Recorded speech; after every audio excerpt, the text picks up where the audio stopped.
the rest of the show today. Now we can really have some fun. Don't be too serious. It's today's topic is Twitter and the politics. And Zach, please take over now. Thank you, Don. Hello, everyone. It's good to see so many faces that were so integral to us on the campaign. For those of you who I haven't had the pleasure of meeting in person, I'm Zach Grauman. As Don was saying, I was Andrew's campaign manager and now heavily involved with our nonprofit organization, Humanity Forward. So thank you all for being here.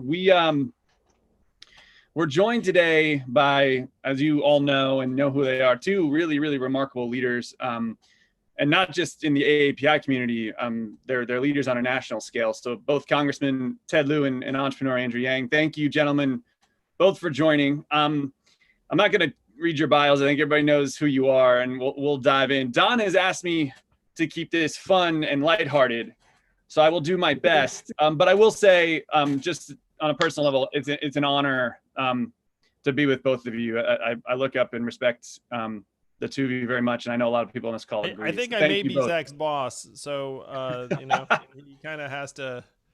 Yeah, you're right. So whatever Andrew, he says, I have to say nice stuff. But Congressman, take it with a grain of salt. Congressman, my thoughts are real. Everything I said nice about Andrew is just because I work for him.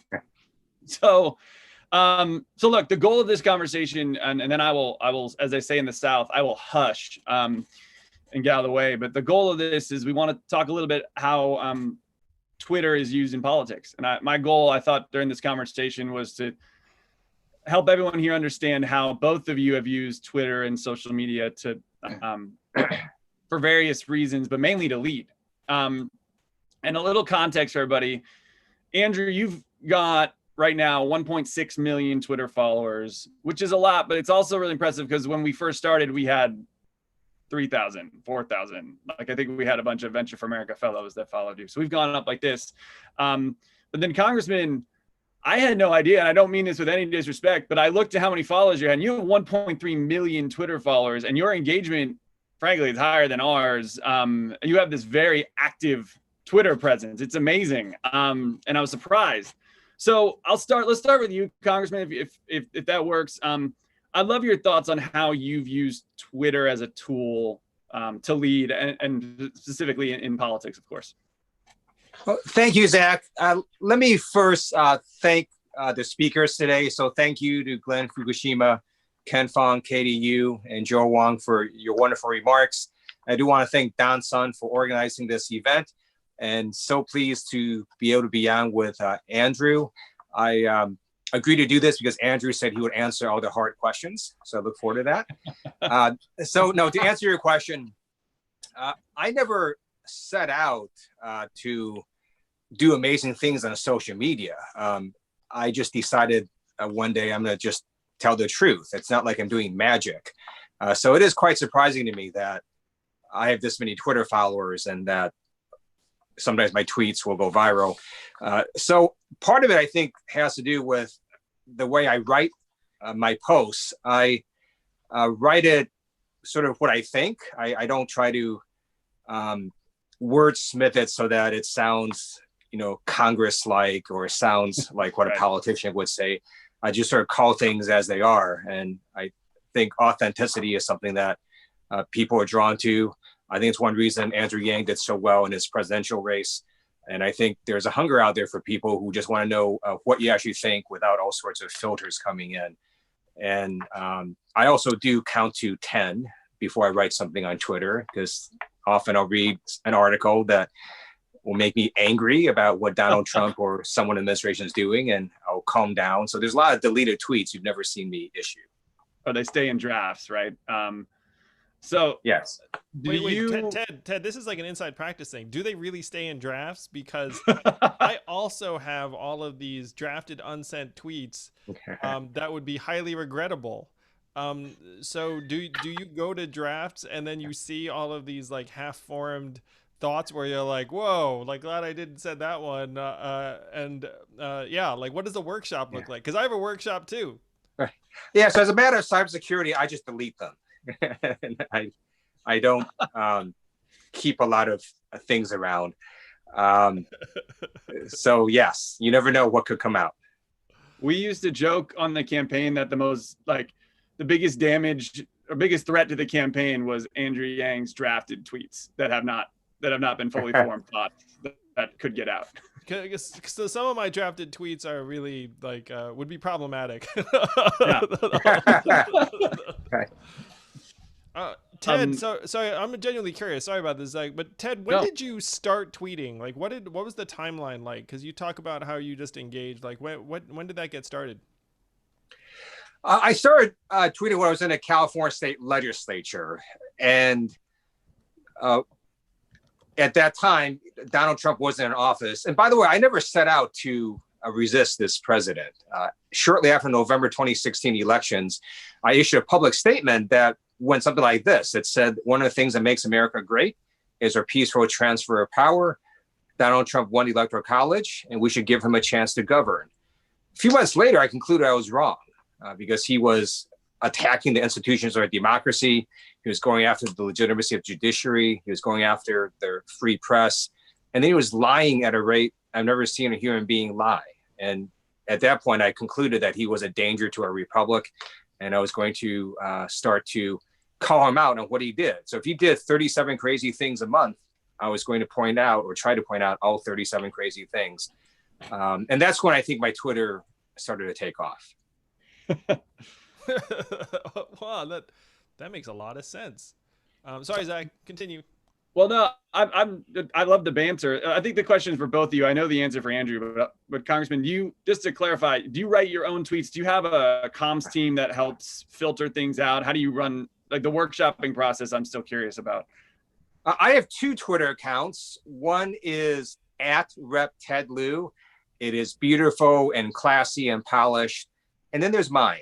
And mine is simply at Ted Lieu, and I write my own tweets on that account. So the one is written by my staff, and then I have my own that I write myself. Just a quick congressional question, because I've noticed that if you become a member of Congress, like, do they give you some sort of like official corporate Twitter account? Because I've noticed a lot of lawmakers seem to have two accounts. Like, is there? And then, yeah, I guess I'll stop there. Like, so does everyone get an official account, and then does everyone then have that run by staff, and then some people, because most people don't tweet themselves. Like the fact that you have a personal one you do is unusual. So you can, well, the reason we do that is because on our official account, you can't say anything related to campaigns, which is somewhat restrictive if you want to write certain things. And so often members of Congress will have two accounts for that reason. And you can't have your staff work on official accounts if it deals with unofficial things. And so that's why we would do it that way. Now, some members of Congress simply only have an official account. Or you could also just have an unofficial account. It's up to the member of Congress how they want to do it. That explains so much to me. This is like the Ted Lieu, like Congressional Twitter workshop. Like I'm sorry. Yeah. So one reason is in Congress, we actually, unlike Donald Trump, are not grifters, and we don't use taxpayers' money to do campaign events like the way Donald Trump wants to get his nomination at the White House. Yeah. I'll jump in. Andrew, so we never had, you wrote all your own tweets, and we would give you some to write, but it was mainly just you, which caused some headaches, and let's call it some learning curves for us as an organization to grow. But Andrew, kind of the same question I asked Congressman Lieu, like how have you, just for everybody, how have you approached Twitter as a tool to grow as a leader and make yourself more, frankly, more popular as you were running? So I recently recounted, it was that Zach actually sat me down and said, okay, we've looked through the different social media platforms and you need to get good at Twitter. Now, keep in mind, this is early 2018 when we had no money. I had declared, and we were trying to figure out what tools and resources we could activate. And Twitter has this phenomenal virtue of being free. And so Zach had game planned that it seems like every journalist is on Twitter. So it has outsized impact in terms of driving political narratives in the media. Twitter is something of a media playground. And so at the time I had 4,000 followers, and the fact is it seemed completely ridiculous and daunting to me that I would ever have like a following that was worthwhile, where writing tweets for 4,000 people when you're running for president, you were like, well, you know, maybe this will go somewhere. But I knew that Zach was right. And so I said, okay, like if this is the best opportunity for us to leverage technology and social media to amplify the campaign, then let me try and get good at it and enjoy it. And to speak to Ted's experience, it was similar where you learn. Twitter has like this very rapid feedback cycle. And so what you do is you learn that if you're more blunt or honest, then more people gravitate towards it. Also, if you respond to folks, then they actually are blown away that you respond to them. And this was true even when I had like 5,000 followers or 10,000 followers, where I would tweet something and then someone would respond to me, and then I'd just like respond to them and they'd be like, oh my gosh, like, you know, he responded to me. And so that kind of interaction was worth its weight in gold. And early on, the only people that followed me were people that really, really loved me. And so it was like a bit of a love fest anytime I got on. So it was kind of fun. It's like you'd get on and just feel like, okay, I'm bantering with folks that are already excited about my campaign. But a lot of it was just expedience, where you looked and said, well, in order for me to get good at this, or in order for the campaign to succeed, I need to get good at this. And one of the dynamics that happened, that there were a few things that happened that really got me excited about growing my Twitter presence, which was that a journalist would follow me and then I would follow them back. And then the journalist would DM me and say like, hey, what you said about this was interesting. Like, can I interview you? And then when I realized, it's like, wow, you could actually get press relationships and requests just by having a Twitter following, was a really big deal. And then as the Twitter following grew, then it became a much bigger deal, where if you have, so Ted, you probably remember this, but like when you get up to like, 400,000 or 500,000 followers, then media figures will actually just follow you because they think it's part of their work. And so you wind up with dozens of media contacts, and sometimes press would come out of it. Sometimes they would amplify your message. There was one time when I tweeted something and then CNN just ran the tweet. And then I was like, are you kidding me? Like I got on network, like cable news, like just by like tweeting a random picture of a Waffle House, like saying I'm back in the South. So a lot of the folks on this call are Asian. I'm Asian. And so when you realize you're like driving value at essentially no cost outside of your time, it becomes very, very appealing. And it became a massive value driver for the campaign. I still use it very actively, and I've built up tons of friendships and relationships on it as well, where someone follows you, you follow them back, and then you strike up a conversation. So a number of the celebrity endorsements that my campaign got down the stretch was because I became Twitter friends with someone, and then you just end up like, connecting. You get on a phone call with Ken Jeong, or who else did I meet through Twitter? James Gunn, or JJ Redick, or who, an NBA player. And so that was like another form of value. But a lot of it was that it's like necessity is the mother of invention. And one of the things that I'd love too, so one of the big problems that most politicians have, Ted, you've managed to avoid this, which is one reason why everyone loves you and you're so popular, is that when you become a politician, you start worrying more about the downside than the upside. You start thinking like, okay, what if I tweet something that people don't like? Better to have like, some professionals just look at it and then just tweet inoffensive things forever. Now, I didn't have that luxury. So like I had to just be myself and be honest. And it turns out that was powerful. And Ted, the fact that you've done the same thing as a sitting member of Congress is one of the things that makes your social media so powerful. It makes people feel like they know you, and that you're continuing to be honest, even though you have a lot to lose. There was a long period of time when I didn't have anything to lose. You know what I mean? And I think most politicians go into let's not screw up mode, as opposed to let's tell it like it is mode. Yeah. Well, Congressman, I think you're the exception, Congressman Lieu, where a lot of people in your shoes are a little more filtered. So we on the campaign, we used Twitter essentially for three things. One was activity, was like, Andrew was really big about this. Like every time he did an event, he's like, give me a photo. I'm tweeting a photo of that event. This is what I'm doing right now. The second one was communication, to what Andrew's talking about, like press, announcements, engaging with reporters, new policy ideas, banter, things like that. And the third one, what I want to ask you guys about is engagement, which Andrew talked about, where he would interact or he would retweet supporters or comment or reply. Congressman, you as an elected official, there's, as you alluded to, there's more, like, your words carry different weight than not being in a specific position of power. Do you find yourself interacting with supporters or the engagement on Twitter? Like, how do you handle interacting with people that follow you or comment at you or interact with you there?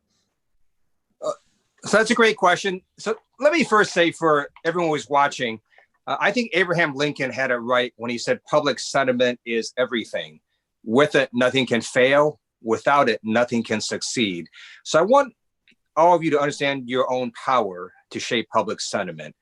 And social media is free. So whether you use Twitter or Facebook or Instagram, you can write a post and maybe your friends will see it, or maybe someone in Florida might see it, or a voter in Ohio, or a voter in Orange County, and they might be influenced by what you say. So understand your ability to help shape hearts and minds. And sometimes if you write a post or reply to a post that someone else wrote or an elected official wrote, we'll read it. And it could also affect how we think. So I will learn things from Twitter, responses to what I post. Sometimes I'll be told facts I didn't know before, or I'll have a new insight into a problem. So I think it's helpful to take advantage of social media, primarily because it's free, and understand that you can start to shape how people think. And in terms of how I engage with people, so I separate out racists from non-racists. So if you look at my Twitter feed, you're just going to see racist comments. People tell me to go back to China or Vietnam or Japan, because some of them can't quite figure out my ethnicity. And so I've learned recently just to, every now and then I'll pick one of those random racist replies. I'll simply tweet out no. And sometimes I'll write a statement that says, I served an active duty in the United States Air Force to defend your right to say stupid racist stuff. Right. So every now and then I'll engage with a racist, but most of the time I ignore them. And if people have legitimate questions, sometimes I'll answer them. If they say something cool, sometimes I'll like it. Twitter has a like function with a heart. So it just depends. And as Andrew said, with direct messaging, reporters also will send direct messages, sometimes asking for interviews and other questions they may have of you. I just want everybody to take note that just pause right here. An elected official, a politician, just answered a question directly, and I'm so grateful for that, Congressman. It's a breath of fresh air. Thank you. There's a number of questions that have come through the chat here that I think are fun and interesting, and one of them is about your worst Twitter moments. Like, and I don't mean like rehashing. Maybe like everybody makes mistakes, but it's more on. Are there times where you've misstepped? I'll start with you, Andrew, because I think we lived these a number of times. But there are times you feel like you misstepped on Twitter, and how'd you react? How did you feel? What did you do? Or examples or stories you want to tell on that when it goes poorly, if you will. Yeah, there are different types of errors on Twitter you can make, and the easiest thing to do is delete it. So I retweeted someone who was problematic, delete. Had an inaccuracy, I delete. Like now it's bad form to delete on Twitter, and so you don't like to do it unless you just made a mistake. So if I look at the number of times where I deleted a tweet over the last 2 years, it's probably like in like the I don't know, like a couple dozen range, something along those lines, like nothing too out of control. But that's the easiest thing, Yeah. is just be like, all right, it's gone. And then sometimes people will call you out, be like, oh, you deleted da da da, and then you're just like, yeah, whatever. You know, who cares? If there's a mistake you make when it's not something that it would be appropriate to delete, then you can you know, you have two choices really. One is just like shrug and just ignore it, which, to Ted's point about racists, there's a lot of negativity on Twitter, and so like ignoring stuff often is the better approach, because like you certainly don't want to try and engage and acknowledge everything. Um, or there are times when I would refine, where, and this is actually something that people on Twitter do a lot of, because Twitter, you know, it's a medium where you can't necessarily express nuance, and so you say something and then you're like, oh, that was not great, or it was misleading or confusing, and then you like reply to it being like, you know, and to make it clear this is what I meant, or to make it clear this is Right. not what I meant, or whatever the heck it is, and then you just sort of do some follow-up to express nuance. Right. Like I'd say those things are the things that like would address the vast majority of mistakes. Now, the mistake I would say that I actually run afoul of more is allowing the negativity to affect you, because like if you do get negativity, you have to weigh it for a moment, and figure out, it's like, wait, like, was I wrong? Now, if it's ridiculous, then you're just like, well, you know, like clearly that's not, you know, it's like, go back to your country. It's like, you know, like that's not that you actually, something you weigh. But every once in a while you look at it and be like, huh, like, does this person have a point? Like, should I consider this? And so the balance you have to draw on Twitter in terms of your using it proactively and positively and engaging people without falling victim to it in some way. Like I think that's actually a bigger pitfall than tweeting something you regret, because if you tweet something you regret, like, you can just delete it, and for the most part, like, it'll be Right. gone forever. I had the mistake. I tweeted something sarcastic once, and Twitter does not understand sarcasm the way you would hope. Congressman, have you had moments where there was a misstep on Twitter, or you said something that people took the wrong way, or mistakes you've made on Twitter that you're willing to share? Sure. Sometimes, because Twitter is a platform where people react very quickly to breaking news and breaking events. Sometimes it'll turn out that the news was wrong, or that there was a factual error, or so on. So if I tweet something and later it turns out that it was factually incorrect, I'll delete it. And sometimes I'll explain why I deleted it. Sometimes I'll write a tweet and I won't understand that it's ambiguous and it could have a totally random different meaning. And sometimes it's pointed out to me, and often I'll just delete it and then rewrite it to clear up the ambiguity. Right. So I'm not someone that will delete a tweet because people don't like what I said. But if it turns out that they interpret it differently than what I meant, then I will try to rewrite that tweet. Got it. That's a decent segue into, there's a lot of questions from the audience here on the censorship in Twitter, or just in tech in general, and its role in media.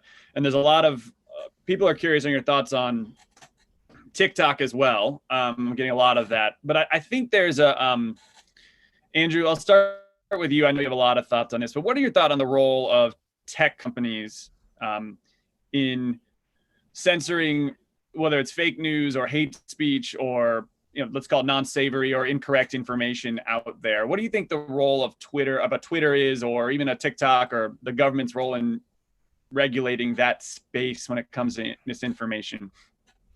I think this is a very, very difficult problem, but it needs to be addressed, because the fact is that social media allows virulent ideas to spread in ways that would not be possible otherwise. And unfortunately, that virulent set of ideas tends to be dark and racist. And so if you're a major platform, you need to have some way of policing and moderating and getting rid of hate speech and folks who are trying to spread really nasty, negative ideas, not disagreement, but, just evil. This is unrelated to what we were just talking about, though maybe some might think it's related, but I saw some questions about the recent Twitter hack, and the fact that it was pretty dumb. It was like send Bitcoin and, they made a little money, and I guess they caught them, and it was a Florida teen and whatnot. But there are some people that are very alarmed over the fact that, wow, if you could imagine Trump tweeting something that led to war or something, and like, could you have done something out of an official account that would actually cause a very quick reaction? And Ted's right that Twitter does tend to react very quickly to things, and so you're starting to run into issues both with hate speech and with some of these security issues, that we have these large social media platforms, Twitter among them, that serve as essentially like a public digital commons. And there's a lot of value there, but there's a lot of risk there. And right now that risk is in the hands of these private firms. So if the private firms mess up, then we're left looking around being like, wait, what just happened? Right. And that there should be, in my mind, like a real examination of what that means for the mental health of our kids, for our democracy, for the way people get information. Right now, it's frankly a mess. And our government is decades behind the curve on being able to figure out what these issues are, because they're not generally very tech savvy. I think it's one reason why Ted's being a leader and understanding and using social media this way is actually very, very powerful and instructive, because just having a lawmaker who understands how this medium works could actually be a very important step towards trying to get our arms around issues related to the platform. Well, I mean, literally, I think it was yesterday or a couple of days ago where Facebook deleted a post from Donald Trump because there was misinformation about coronavirus effect on children. Congressman, I'm curious about, you're in the tech hub, essentially. You're at least on the West Coast there. I mean, thoughts on your role or government's role in helping these tech companies navigate this? We're all struggling with it, right? It's tough to put it all on them, but any thoughts on how we should handle this? That's a very good question. As Andrew said, it is very complicated. So on one hand, you do have the First Amendment, which does prevent government from essentially censorship.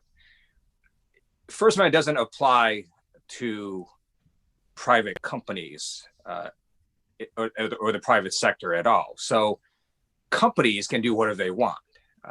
So for example, a company could say, if anyone says the word red, blue, I'm going to fire you. I mean, they could do whatever they want in terms of censorship, restricting free speech, because that's just the way that we've laid it out. Now, I do hope that the social media platforms do more in terms of stopping the president from spreading misinformation about the virus that is harmful, that can cause people to get seriously ill. That's different than Congress passing a law directing, for example, Twitter to do that. I think that would be problematic. Because would you, for example, I'm a Democrat, would I really want a Republican administration telling social media platforms what to do? Or conversely, you're a Republican, would you want a Democratic administration telling social media platforms what to do? So there's a lot of different issues there. That's a different issue than, for example, antitrust issues. So there was an antitrust hearing that the Judiciary Subcommittee held. So there's a lot of different complicated issues going on. And then you referenced TikTok. There's also national security issues. So we're really in a brave new world here of these communications. And I think all of us are trying to figure out what to do and how to navigate through it. Andrew did bring up the possibility of accounts being hacked, and that's a very serious problem. So today, an article of mine was published in the Bulletin of Atomic Scientists. It was about what can a pandemic teach us about nuclear threats. And one of the issues I raise is, well, what if a hacker does in fact hack Donald Trump's Twitter account? and then uses direct messages to certain people suggesting he's launching a nuclear first strike. Public wouldn't really know about it. Just those people getting direct messages would. It could seriously freak out some foreign countries. So these are things I think we just have to think about. And I'm not sure I have all the answers. I'm not sure anyone has all the answers, but I think it's important to raise the issues.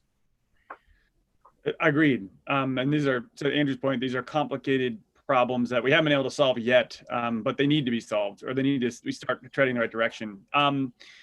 I want to pause and remind everyone, if you have questions, you can put them in the chat. I'm going to start pulling from these. I think one question I have for you, for both of you, is a learning I had on the campaign was, and not to take away from this conversation, we are talking about Twitter and it has a very, very strong influence on our politics, but it's also one of my key learnings in the campaign is that Twitter is not real life. And we joke on our staff, we have a URL and we have IRL, like in real life. And then we have the online, and we have our volunteers that actually help, knock on doors and phone bank and things like that.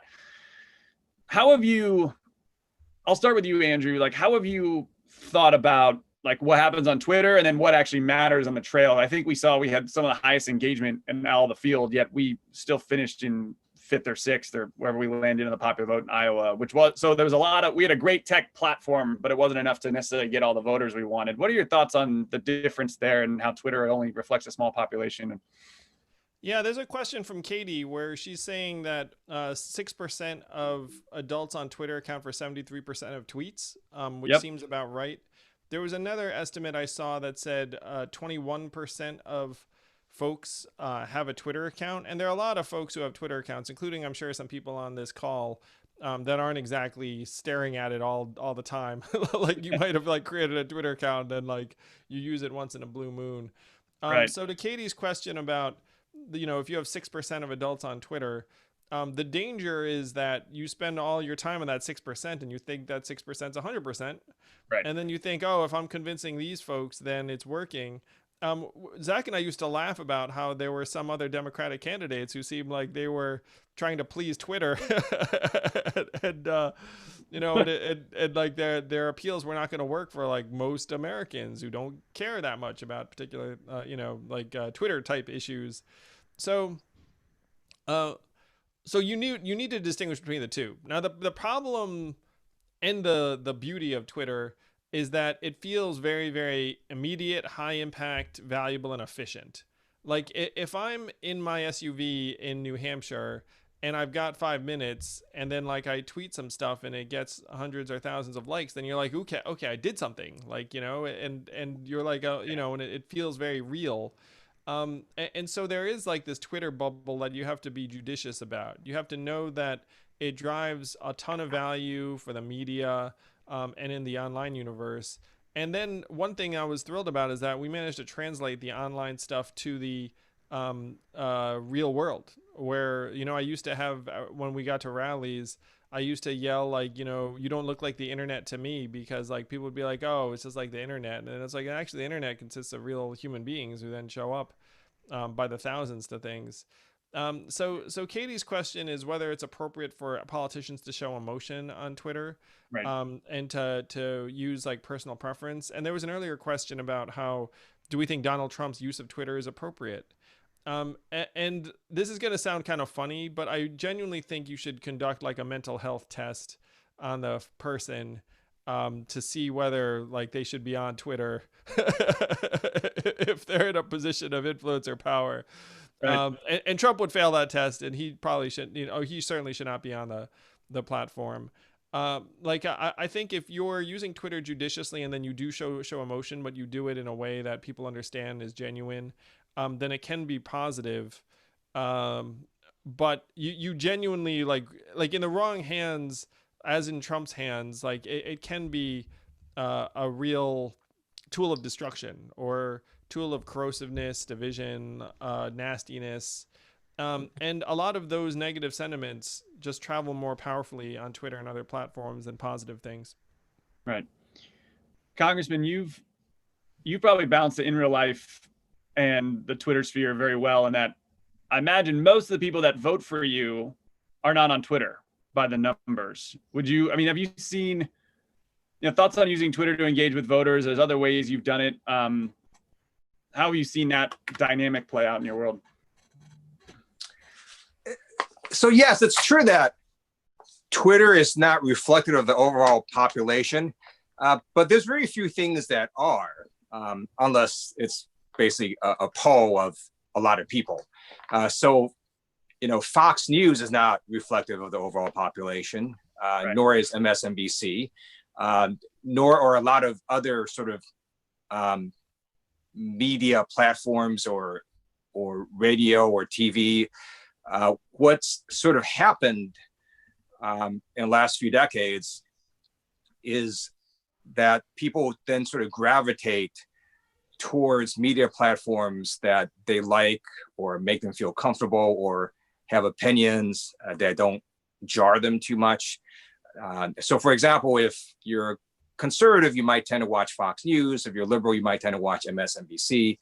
And often if you sort of would just watch those two channels, you'll see that they have their own sort of different facts that they emphasize, and oftentimes they don't cross over. So it puts, I think, Americans into these different silos, which is not helpful in my mind for democracy. I remember growing up, right, as a kid, you'd have, Peter Jennings and Tom Brokaw, you'd have like 3 major news networks, and everything was sort of self-moderated. And then when you have political shows, you have things like Crossfire, where you'd have a conservative and a liberal on at the same time.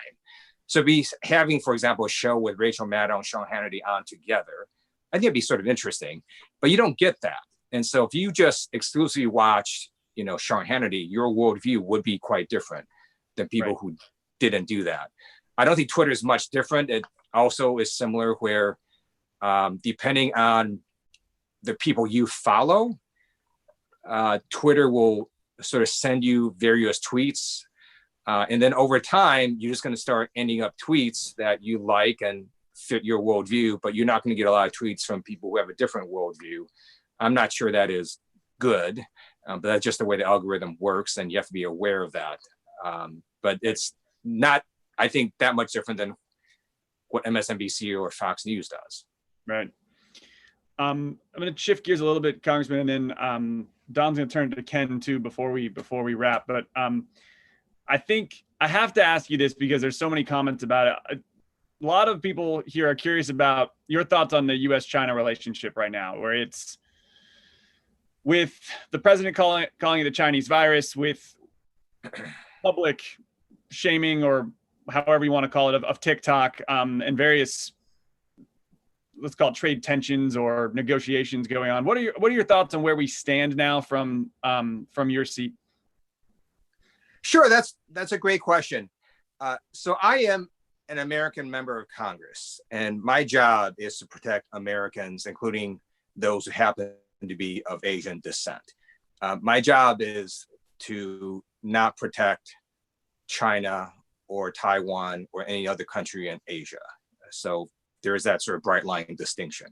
Right. At the same time, I think there's a difference between saying that China's actions in suppressing information about this virus and providing misleading information about this virus at the beginning were completely indefensible, and calling it the Chinese virus.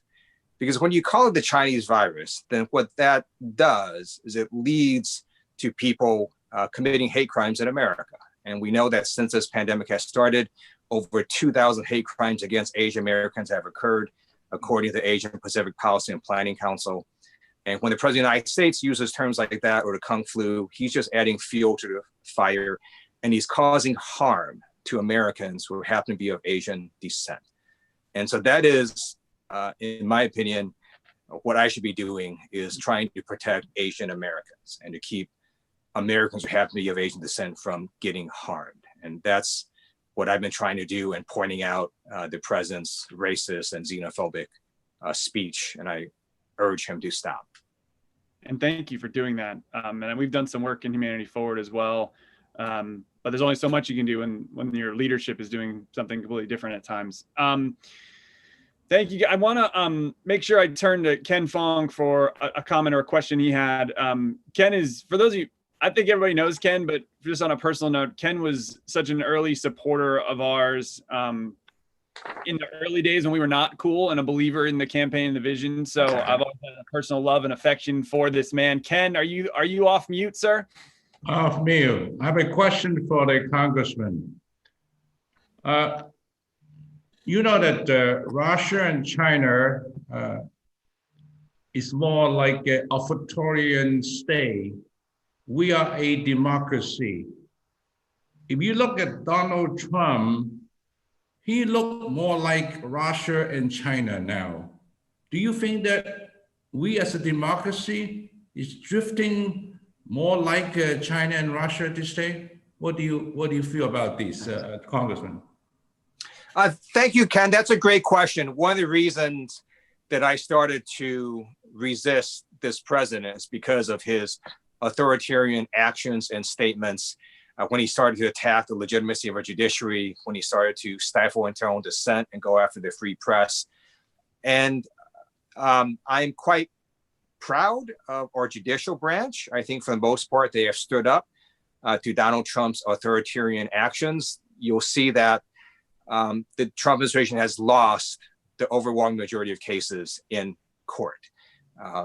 In fact, just today, the DC Circuit Court of Appeals had a very important ruling for the House Judiciary Committee in which I sit. Basically, it said we can, in fact, sue to subpoena administration officials to appear in front of our committees. And this was applying to the White House counsel, Don McGahn. Basically, the Trump administration's entire argument was that they have absolute immunity and their witnesses don't have to show up before Congress. And the court completely rejected that argument. But in authoritarian societies, that's what happens. You have a very powerful leader who knows no checks and balances. And that's what Donald Trump wants to do and he tries to do. But the courts have been pretty good at shutting him down. And then you have Congress, that at least in the House of Representatives, after we flipped the House to Democratic control, has been doing a lot of actions to stand up to the president, to do oversight. So I think these past 3.5 years that we're still a constitutional republic, our institutions are still strong, and we've withstood Donald Trump's assault on our democracy. If he gets reelected, it's not clear to me we could actually withstand another 4 years of this. So that's sort of my view. That's why I think this November's elections are so important.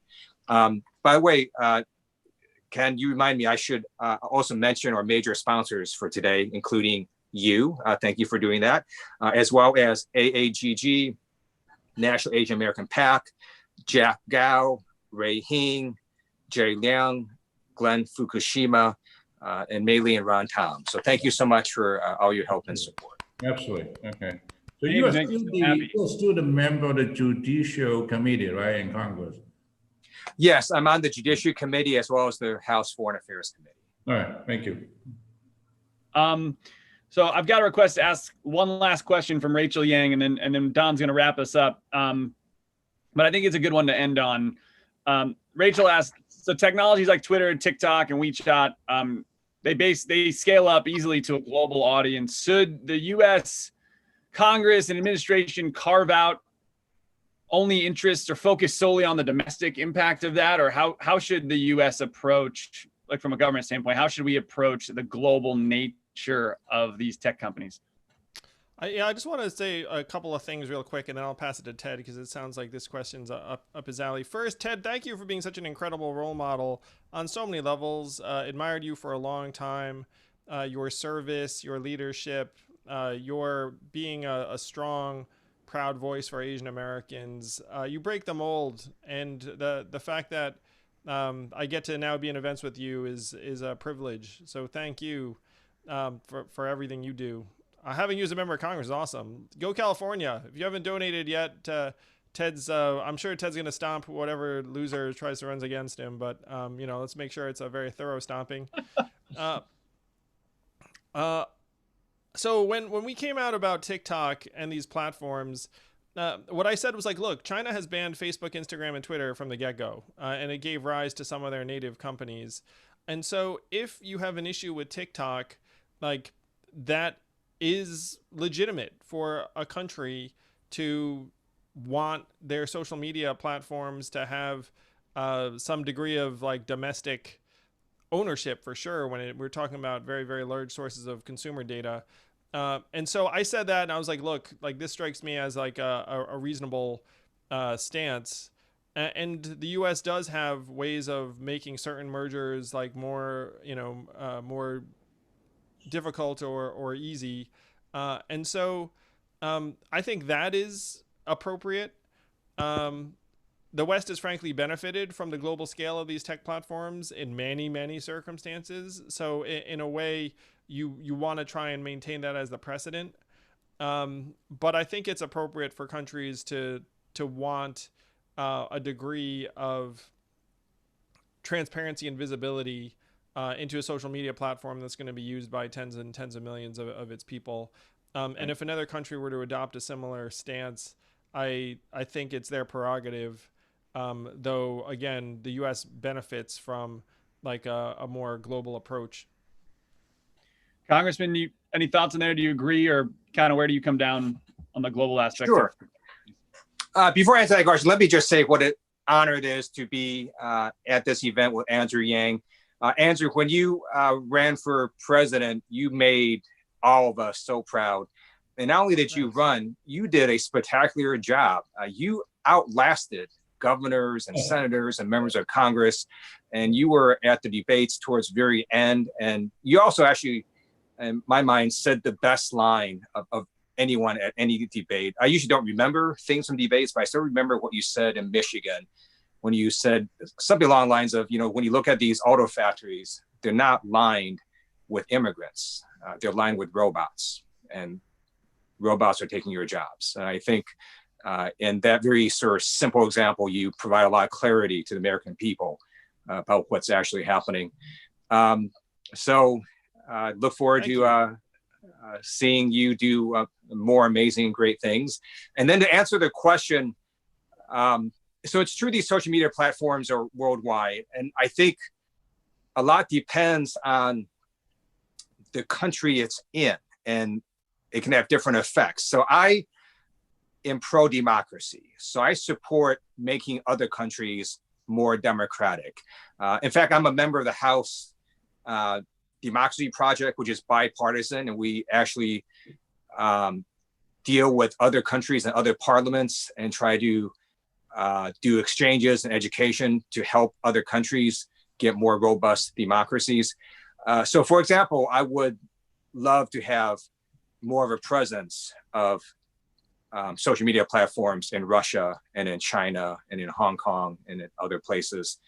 At the same time, when you have these social media platforms in free and open societies like the US, one thing we've seen, which Andrew has pointed out, is the nature of the algorithms has caused extremist speech to flourish. And it's caused a lot of misinformation to also flourish. And that is a major problem. And I think we have to grapple with how do we deal with that most effectively. And I urge these social media platforms to look at their own policies and do more to make sure that we're not having a lot of people in America believing false things about this virus or about other important issues that could harm them. So I think it does depend what country the social media platform is in and the effects within that country. And it's very varied and diverse as our world is. Thank you again for having me on today. Of course. Thank you. We're all virtual, so we can't give you a round of applause like we normally would, but a virtual round of applause or a thumbs up. Like, I think this was wonderful. Hey, Ted, we should make a Twitter pact where I do nothing. You take over my Twitter account for a day, and then I take over your Twitter account for a day, and then we just like that'd be really funny. Sorry. We should look at doing something like that on Twitter. Absolutely. I'm into it. We can make that happen if you guys want. I think, look, I'm speaking on behalf of everybody. It's an honor and a privilege to have you both here and talk with you both. Thank you for being in the positions you guys are in. There's a certain level of patriotism that comes with it. So thank you both for fighting every day. And I think Don has some announcements before everybody hops off. Don Sun, you still there? Yes. Thank you, everyone. And I do learn a lot from this intelligent conversation Twitter and politics. I know there's a lot of audience, they coming from different background. They focus on some other issues, but this is the API Community Monthly Leadership Council meeting. Please, next month, we're going to continue discussion of all the issues Asian American we care about. So on the next weekend, we're going to have Andrew and Arizona State Assembly member candidate Susanna Hong going to have a joint fundraising there. On the August 21st, we're going to have a Ohio Winston Wang host swing state margin victory kickoff on the 21st. It's also Andrew going to be the keynote speaker there. And if anyone joined today and enjoyed, please use our Twitter, use Facebook, and any other social media to promote this event. I think this event is wonderful, and I hope everyone enjoyed. Thank you, everyone. Thank you, everyone. Thank you, Ted, Don, Bye-bye. Zach, Joel, Ken, Thank and you. everyone. And listen, we're having a great time. Marilyn Strickland just won her primary in the Seattle 10th. We're going to get another member of Congress, Asian American, to join you, Ted. Donna Imram's primed in Austin, Texas. We're going to give you some more company, Ted. Let's put it that way. So I'm super excited for what's coming for our community upcoming. Let's work hard for it. Let's work hard for Ted. Let's work hard to let people know Asian Americans are Americans. We're just as American as everyone else. Let's do it. All right. Thank you. Thank you, Zach. Bye, Thank you, guys. Zach. Wonderful moderator. Don